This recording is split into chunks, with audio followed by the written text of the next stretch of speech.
Vamos a resolver un límite analíticamente. Límite de x tendiendo a 5 de x al cuadrado más 3x más 1. Siempre que yo tenga que resolver un límite, lo que voy a hacer primero es reemplazar a la x por ese valor al que tiende. Entonces voy a hacer 5 al cuadrado más 3 por 5 más 1. Y ahora resuelvo 25 más 15 más 1. 25 más 15, 40, más 1, 41. Este límite es sencillo y es directo, me da un resultado. ¿Qué me está diciendo? Que cuando yo me acerque mucho por derecha y por izquierda del 5, las imágenes van a ser aproximadamente 41. Bueno, vamos a ver algunas propiedades que hay que tener en cuenta al momento de resolver un límite. Por ejemplo, el límite de x tendiendo a un número a de c es igual a c, siendo c una constante, un número cualquiera. Por ejemplo, podríamos decir, si yo tengo el límite de x tendiendo a 3 de 5, como no tengo el valor de x, no tiene x, por lo tanto no puedo reemplazar, el resultado va a ser 5. Esta sería una función constante. Entonces, para todo valor de x me va a dar una imagen 5. Por lo tanto, cuando tienda a 3, por derecha, por izquierda, me va a dar 5. Otro caso es cuando tenga el límite de x tendiendo a de x a la n. Me está diciendo que es lo mismo que resolver el límite de x y después elevarlo a esa potencia. Por ejemplo, si yo tengo el límite de x tendiendo a 6 de x al cuadrado. Me está diciendo que es lo mismo que hacer el límite de x tendiendo a 6 de x y después elevarlo al cuadrado. Si yo acá reemplazo, me da 6 y al cuadrado me va a dar 36. O sea, este límite, reemplazo por 6 acá, me da 6 y la potencia al cuadrado me va a dar 36.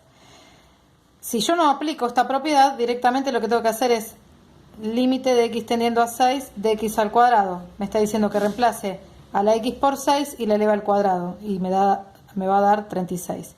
Acá apliqué la propiedad y acá resolví directamente. Capaz que en este ejercicio es más fácil resolverlo directamente, pero capaz que para otro ejercicio más complicado resuelve mucho más rápido hacer primero el límite y después la potencia. Lo que te está diciendo es que el límite se puede meter acá adentro, resolver y después elevar a la potencia. Otras dos propiedades muy usadas en límites, por ejemplo, cuando tenga el límite de una suma o de una resta de dos funciones, es lo mismo que hacer el límite de una función más menos el límite de otra función. O sea, si tengo la suma, puedo hacer la distributiva, sería del límite dentro de la suma o de la resta. Por ejemplo, podemos decir, cuando yo tenga el límite de x tendiendo a 3 de x al cuadrado más x, es lo mismo resolverlo de esta manera que hacer el límite de x tendiendo a 3 de x al cuadrado más el límite de x tendiendo a 3 de x.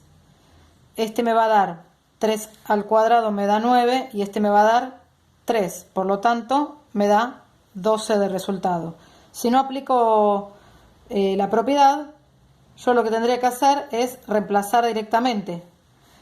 Reemplazo, me da 9 más 3, 12, por lo tanto me da lo mismo. Como les dije antes, capaz que en esta propiedad no se ve cuál es la ventaja, pero en ejercicios más complicados obviamente se va a ver la ventaja de por qué se conviene aplicar la propiedad o no. Siempre que hablamos de propiedades en matemática es para hacer más fácil el ejercicio o para sintetizar el camino de llegada.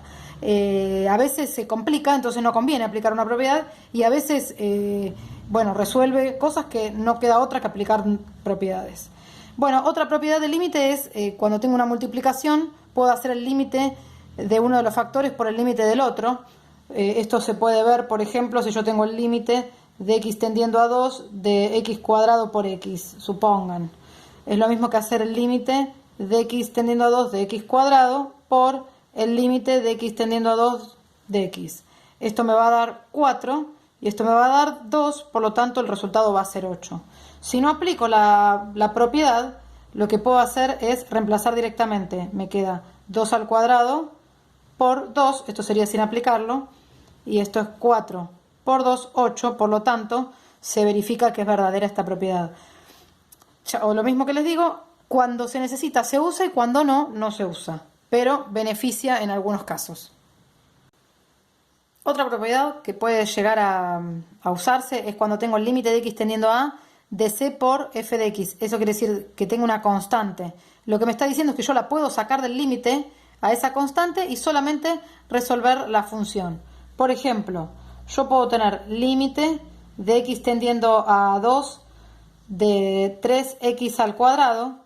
Lo que me está diciendo es que yo lo que puedo hacer es sacar el 3 adelante multiplicando, siempre y cuando esté multiplicando, ¿no? Es que sea una constante.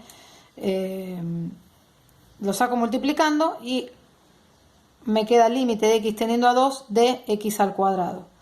Resuelvo esto, el 3 me queda adelante multiplicando y esto me queda 2 al cuadrado, 4 por 3, 12. Si yo no aplico la propiedad, en este caso me quedaría directamente 3 por 2 al cuadrado, que es 3 por 4, 12. Entonces verifico que esta propiedad es verdadera.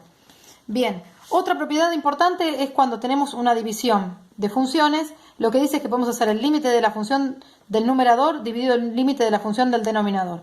Y siempre hacemos la aclaración, cuando es una división, de que ese límite tiene que ser distinto de 0 para poder hacer esa división. Por ejemplo, podemos decir, cuando tengamos el límite de x tendiendo a 1, de x al cuadrado sobre x más 1, por ejemplo, entonces lo que me está diciendo es que puedo hacer el límite de la parte de arriba sobre el límite de la parte de abajo. Eso sería el límite del numerador dividido el límite del denominador. Acá reemplazo y me da 1 al cuadrado, que es 1, y abajo en el denominador 1 más 1, 2. Entonces me quedaría un medio de resultado. Si no aplico la propiedad, lo que me quedaría es reemplazar 1 al cuadrado sobre 1 más 1. Esto me da 1 sobre 2, que es un medio. Y coincide, por lo tanto, es verdadero. Lo puedo hacer de las dos maneras. Otra propiedad importante es cuando tenemos el límite de x tendiendo a de la raíz enésima de cualquier raíz con cualquier índice de una función.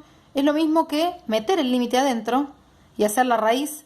Primero resolver el límite y después hacer la raíz. Por ejemplo, podríamos decir límite de x tendiendo a 36 de la raíz de x. Bien, si le aplicamos la propiedad, lo que me dice es que podemos meter el límite adentro de la raíz. Si resuelvo este límite me da 36 y la raíz de 36 me da 6. Si no aplico la propiedad, directamente reemplazo acá por 36 y la raíz de 36 me da 6. Por lo tanto, coincide y puedo decir que es verdadero, que es verdadera la propiedad. En el otro caso, tengo el límite de una función elevada a otra función. Este caso es muy importante porque lo vamos a ver, lo vamos a usar cuando resolvamos un tipo de indeterminación del límite. Así que es fundamental que lo comprendan. Si tengo el límite de x tendiendo a de una función elevado a otra, me está diciendo que yo puedo hacer el límite de la función de la base elevado al límite de la función del exponente. Entonces, por ejemplo, si yo tengo límite de x tendiendo a 3 de x elevado a la x más 1, me está diciendo que yo puedo hacer el límite de x tendiendo a 3 de la base elevada al límite de x tendiendo a 3 de x más 1. Resuelvo este límite, reemplazo y me da 3. Resuelvo este límite, reemplazo y me da 3 más 1, 4. O sea que me queda 3 a la cuarta. Si yo no aplico la propiedad, directamente reemplazo 3 elevado a la cuarta. Y me daría lo mismo. ¿Sí? La última propiedad, que también es importante, es el límite de x tendiendo a del logaritmo de x es igual al logaritmo del límite de x tendiendo a de x. ¿Qué quiere decir? El límite de un logaritmo es lo mismo que el logaritmo del límite. Lo que pienso es como que meto el límite adentro del argumento del logaritmo y me queda esto que está acá. Bien, por ejemplo, sería límite de x tendiendo a 1 del logaritmo de x es igual a, aplico la propiedad. La propiedad me dice que yo meta este límite acá dentro de este argumento. Entonces me va a quedar logaritmo del límite de x tendiendo a 1 de x. Por lo tanto, me queda el logaritmo de, y el límite de x tendiendo a 1 de x, reemplazo, me da 1. Y el logaritmo de 1 me da 0. Si no aplico la propiedad, sin aplicar la propiedad, es reemplazar acá. Logaritmo de 1. Y el logaritmo de 1 me da 0. Como coinciden, puedo decir que esta propiedad es válida. Bueno, yo lo que les di fueron 9 propiedades. Puede ser que encuentren más. Las más usadas y las más importantes para que ustedes recuerden es el límite de una constante, que va a dar esa constante, el límite de una suma de una resta, que se puede hacer cada término por separado, por eso es distributiva en la suma y en la resta, en la multiplicación también, en la división también, después el límite de una función elevada a otra función, que podemos distribuir el límite en la base y en el exponente, y por último el límite del logaritmo, que es el logaritmo del límite. Con estas 9 propiedades van a poder resolver cualquier tipo de límite.